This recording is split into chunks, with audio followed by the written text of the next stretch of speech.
기독교인에게 있어서의 마지막 생의 목표가 있습니다. 그 목표가 분명한 사람, 지금 내가 움직이는 모든 목표가 그 목표가 아니라면 생각을 많이 하셔야 됩니다. 그것은 우리는 그 영광의 땅에 들어가야 합니다. 그래서 우리가 무엇이냐 하는 것은 여러분 스스로는 압니다. 내가 지금 내 삶의 가장 중요한 관점이 뭐냐? 어제 제 동료 목사님인데 같이 이제 좀 성경적인 대화를 같이 나누고 싶었습니다. 그분도 그걸 원하시고 해서 만났는데 제일 중요한 건 이겁니다. 목사도 구원받지 못할 수 있다는 겁니다. 이것이 두 사람의 입에서 똑같이 나온 얘기입니다. 우리의 구원이 그렇게 별것 아닌 것처럼 생각한다면 성경이 말씀하지 않습니까? 나더러 주여 주여 하는 자마다 다 천국에 들어갈 것이 아니라 아버지의 뜻대로 행하는 자라야. 여러분, 우리 뜻이 아닙니다. 아버지의 뜻이 뭔지 우리는 이 고난주간, 사순절의 마지막 클라이막스인 고난주간에 생각하셔야 됩니다. 안 믿는 자는요, 마귀가 하나님이 있는 것을 잊지 않다고 속입니다. 믿는 자는 자기 믿음이 지금 분명하다고 스스로 믿음에 속습니다. 여러분, 죄에 대해서 여러분 심각하십니까? 지금 죄, 하나님의 뜻, 죄. 왜냐하면요, 이 문제 해결하려고 하나님의 아들이 죽으셨습니다. 죽으셨어요. 이거 깨닫게 하려고 하나님은 우리에게 많은 교훈을 주시는 거예요. 제가 어제 여기서 앉아서 저녁에 기도할 때요, 이 팔을 붙잡고 얼마나 하나님 애절하게 기도하는지 몰라요. 왜? 이 부위가 빨리 가라앉고 이제 지금 움직이는 움직이지만 너무너무 많이 불편한 게 있어요. 이 팔을 이렇게 써두면서 주님, 이제 정말 남은 생에는 주의 뜻대로만 내가 살겠습니다. 이 부위를 가라앉혀 주시고 내 생의 목표는 이제 주님입니다. 네, 얼마나 시간이 흘렀는지 몰라도 저는 이 팔을 쓰다듬으면서 이렇게 기도했어요. 예수님께서 십자가에 달리시기 전에 공개적으로 한 중요한 행사가 하나 있습니다. 그것이 성전을 깨끗하게 하는 행사입니다. 성전, 그 안이 영적인 오물로 가득 찼다는 겁니다. 그래서 바로 오늘 이 무화과나무를 저주한 사건이 바로 12절에 나오거든요. 12절 한번 읽어볼까요? 12절. 이튿날 그들이 베다니에서 나왔을 때 예수께서 시작하신지라 멀리서 잎사가 있는 한 무화과 나무를 보시고 곧 그 나무에 무엇이 있는가 하여 가셨더니 가서 보신즉 무화과 나무 잎에 아무것도 없더라. 이는 무화과의 때가 아닙니다. 예수께서 나무에게 말씀하여 이르시되 이제부터 영원토록 사람이 내게서 열매를 따먹지 못하려 하시니 제 아들이 이를 듣더라. 무화과 나무에게 저주한 사건이 있죠. 그런데 이 사건이 있고 난 다음에 예수님은 제 아들과 같이 예루살렘에 들어갔습니다. 그 성전에서 매매하는 자를 내쫓고 돈 바꾸는 자의 상을 엎고 비둘기 파는 자의 의자를 둘러엎고 그리고 아무 물건을 가지고 성전 안으로 지나가는 허락하지 아니하시고 또 말씀하십니다. 기록된 바 내 집은 만민이 기도하는 집이라 칭함을 받으리라고 하지 아니하였느냐. 너희는 강도의 속을 만들었도다 하심에, 여러분, 그 다음에 성전의 기득권은 대제사장과 서기관들입니다. 이런 종교적인 중요한 지위에 있는 분들입니다. 그러니까 이들이요, 이 말 듣는 순간 굉장히 분노했어요. 왜? 이 성전의 권위를 이렇게 우습게 보냐는 겁니다. 그리고 예수를 죽일까 하고 꾀하더라. 죽여야 되겠다. 이런 무리가 다 그의 교훈을 놀랍게 여김으로 그를 두려워합니다. 이제 지금까지 존경받던 대제사장이나 이 서기관들이나 이런 사람들에게서부터 그 존경의 축이 예수님께로 옮겨가고 있는 겁니다. 여러분, 이것은 오늘 금방 읽은 사건과 강제 관계가 있습니다. 여러분, 왜 성전이 기도하는 지경이었습니까? 성전은 집에서 기도하면 안 됩니까? 됩니다. 그러나 여러분 집에서 기도해도 중요한 하나의 근거가 가져줘야 됩니다. 여러분 하나님께 복 달라고 하는 기도를 무조건 하지 마십시오. 해결해달라는 기도를 그냥 하지 마십시오. 왜? 우리 하나님은 듣지 않습니다. 왜 그런지 아십니까? 하나님은요 죄인의 기도를 듣지 않습니다. 에스겔 33장 11절 너는 그들에게 말하라. 주와 여호와의 말씀이니라. 나의 삶을 두고 맹세하노니 나는 악인이 죽는 것을 기뻐하지 아니하고 악인이 그 길에서 돌이켜 떠나 사는 것을 기뻐하노라. 이스라엘 족속아 돌이키라. 너희 악한 길에서 떠나라.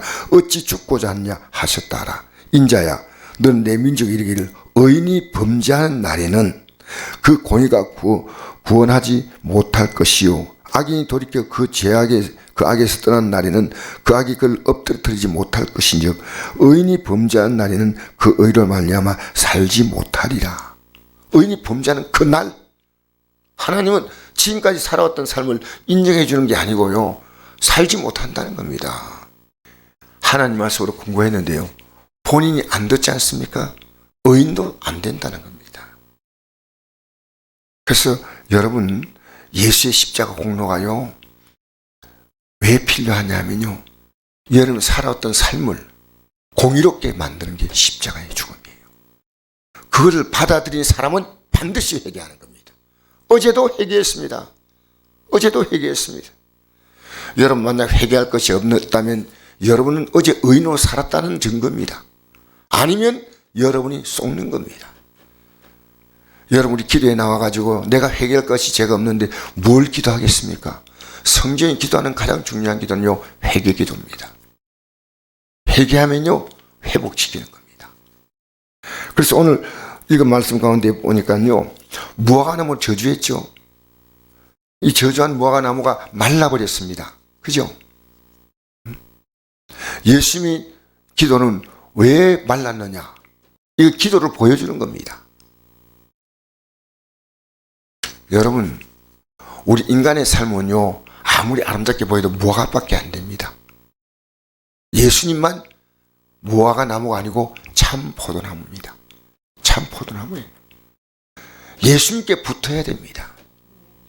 예수님께 붙었습니까? 그래서 성경은 이렇게 말씀합니다. 요한복음 15장 7절에 나는 포도나무요 내 아버지 농부라. 너희가 내 안에 거하고 내 말이 너희 안에 거하면 내 말, 하나님 말씀 말합니다. 무엇인지 원하는 대로 구하라. 그리하면 이루리라. 여러분 이 성전에서 하나님 말씀이 선포되잖아요. 말씀이 선포되면요 그 말씀 안에서 우리는 기도를 하는 겁니다.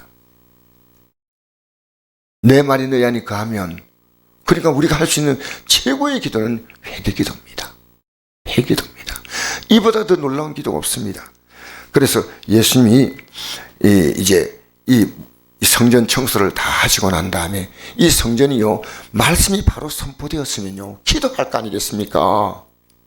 말씀을 바로 들은 사람은요 기도하게 됩니다. 말씀이 들어왔기 때문에 하나님 말씀은 영이요 생명이거든요. 들어왔는데 내가 가만히 있을 수가 없습니다. 저는 약을 먹거든. 지금 약을 먹으면요 약은 제 속에 들어가 정확히 반응을 합니다. 내가 그걸 느껴요. 약은 정확히 반응하더라고요. 하나님 말씀은 생명의 양식이거든요. 내 안에 들어오면 반응하는 겁니다. 그러니까 이 말씀이 들어오면요 회개가 나오게 되어 있습니다. 그 당시에 이 종들이요 지금 오신 예수님, 말씀이 오신 예수님, 이 예수님도 제대로 몰라보는 겁니다. 무슨 강단의 말씀이 선포되고 있습니까? 그러니까 강도의 속으로는 뭐냐? 하나님신 공의로운 법으로 받는 복이 아니다. 무언가를 빼앗아도 얻고 싶다는 거예요. 이게. 저는 종교가 뭔지 아십니까? 아무 내용도 없는데요. 달라는 겁니다. 달라는 거예요. 그러나 우리는요, 하나님 앞에 왜 나와서 기도하는지 아십니까? 공의입니다. 공의입니다.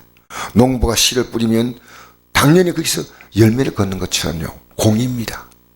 우린 예수님의 십자가의 공의에 의지해서 우리 죄를 회개하면요, 용서하시고 그 용서로 말미암아 하나님과 우리 관계가 회복되니까 우리는 포도나무에 붙은 가지가 그 포도나무에서 올라오는 진액을 먹어서 열매 맺듯이 우리 인생이 열매를 맺는 것입니다. 여러분 잘 생각하십시오. 저는 병상에서요, 제 앞으로 살아갈 삶을, 미래를요, 완벽하게 주님께 지금 맡기고 있습니다. 지금 그 기도를 계속하고 있습니다. 어떻게 살든지 나는 주님이 원하신 대로 살겠다. 이 결심을 지금 개하면서 기도하고 있는 겁니다. 여러분 썩어짐에 종노하지 마십시오. 하나님의 아들의 영광의 자유에 이르시기를 주의 이름으로 축복합니다. 그래서 오늘 이 아침 우리는 생각해야 됩니다. 뭘 기도하냐입니다. 기도하고 구하는 것인데, 무엇인지 기도하고 구하면 무엇인지 이제 기도 내용이 아닙니다. 어떤 기도를 하더라도 제일 중요한 기도가 회개입니다. 그래서 25절에 이 말씀이 있습니다. 25절 읽어볼까요? 시작. 서서 기도할 때 아무에게나 협의가 있거든 용서하라. 그리하여 하늘에 계신 너희 아버지께서도 너희 허물을 용사하여 주시라. 이 끝에 이게 붙어 있습니다. 용서라는 겁니다. 여러분 살아가면서요, 사람과의 관계가 안 풀려 있는 게 너무 많습니다. 내가 용서해 줄 사람을 용서하지 못하고, 내가 용서를 구해야 될 사람을 용서하지 않고, 용서를 빌지 않고, 회개를 얘기하는 겁니다. 하나님 관계 회개, 사람과의 관계 회개, 이게 이루어져야 됩니다. 그래서 마태복음 5장 23절 보니까 그러므로 예물을 제단에 드려다가 거기서 내 형제에게 원망 들을 만한 일이 있는 것이 생각나거든 예물을 제단 앞에 두고 먼저 가서 형제와 화목하고 거기 와서 예물을 드리라. 하나님 앞에서요, 회개가 없는 예배는요, 예배도 의미가 없습니다. 그래서 이건 십자가 죽음을 앞두고 있는 겁니다. 이제 이 성전이 아니라요, 우리에게 참 성전이 누구냐? 예수님이셔. 예? 이 성전을 헐라 내가 사흘에 일으키라 했지 않습니까? 그것은 자기의 몸된 성전 가리킵니다. 이 46년 동안 지은 성전을 헐고 사흘 만에 일으킨다니까 말도 아니야. 예수는 자기 몸입니다. 여러분 몸을 성전 삼으시기 바랍니다. 여러분 몸이 살아있는 성전이에요. 살아있는 성전. 이제 여러분은 성전에 들어가서 기도하는 그게 아니고 주님께 붙어서 우리는 회개함으로 말미암아 끝없이 주님으로부터 사죄의 은총을 받습니다. 어제 제가 저녁에 말씀드렸죠. 물과 피와 성령. 물로 말씀으로 임하신 주님, 말씀으로 공생의 동안에 계속 증거하지 않습니까? 구약부터 시작해서 공생의 기간에도 계속 말씀을 증거하셨습니다. 말씀 육신에 오신 예수님입니다. 피로 오셨어요. 그 말씀대로 행하지 못하니까 그의 피로 말미암아 우리의 죄를 씻어 회복시켜 주시고, 그 다음에 성령께서 들어오셔서 우리를 이 말씀의 진리 가운데로 우리를 인도하는 거예요. 진리 가운데로 살게 만드는 거예요. 그리고 우리가 저 영광의 나라에 안착하도록 우리 연약함을 도우시는 것이 성령인 줄 믿습니다. 오늘 이 아침에 저는 지금 계속 해야 될 것이 회개입니다. 가장 많은 것이 회개기도. 여러분 살아가면서요, 매일매일 회개한다는 것은 귀한 겁니다. 성경에 안나란 여인은 결혼 후에 84년간 과부로 있으면서 성전에서 기도했습니다. 왜? 이 성전이 기도하는 집이기 때문에 그의 남은 생애를 거기다 완벽하게 어떻겠습니다. 너무나 지혜로운 여인이에요. 안나란 여인. 누가복음 2장에 나오죠. 여러분 우리 남은 생애요, 이렇게 저렇게 살더라도 다 고통의 시간도, 외로움의 시간도, 우울한 시간도, 슬픔의 시간도 흘러가는 시간이고요, 완벽한 시간 앞에 딱 봉착합니다. 주 앞에 서는 그날입니다. 그날이 여러분 실패자가 되면 안 됩니다. 주님이 고개를 살려살려 흔드는 자가 되면 안 됩니다.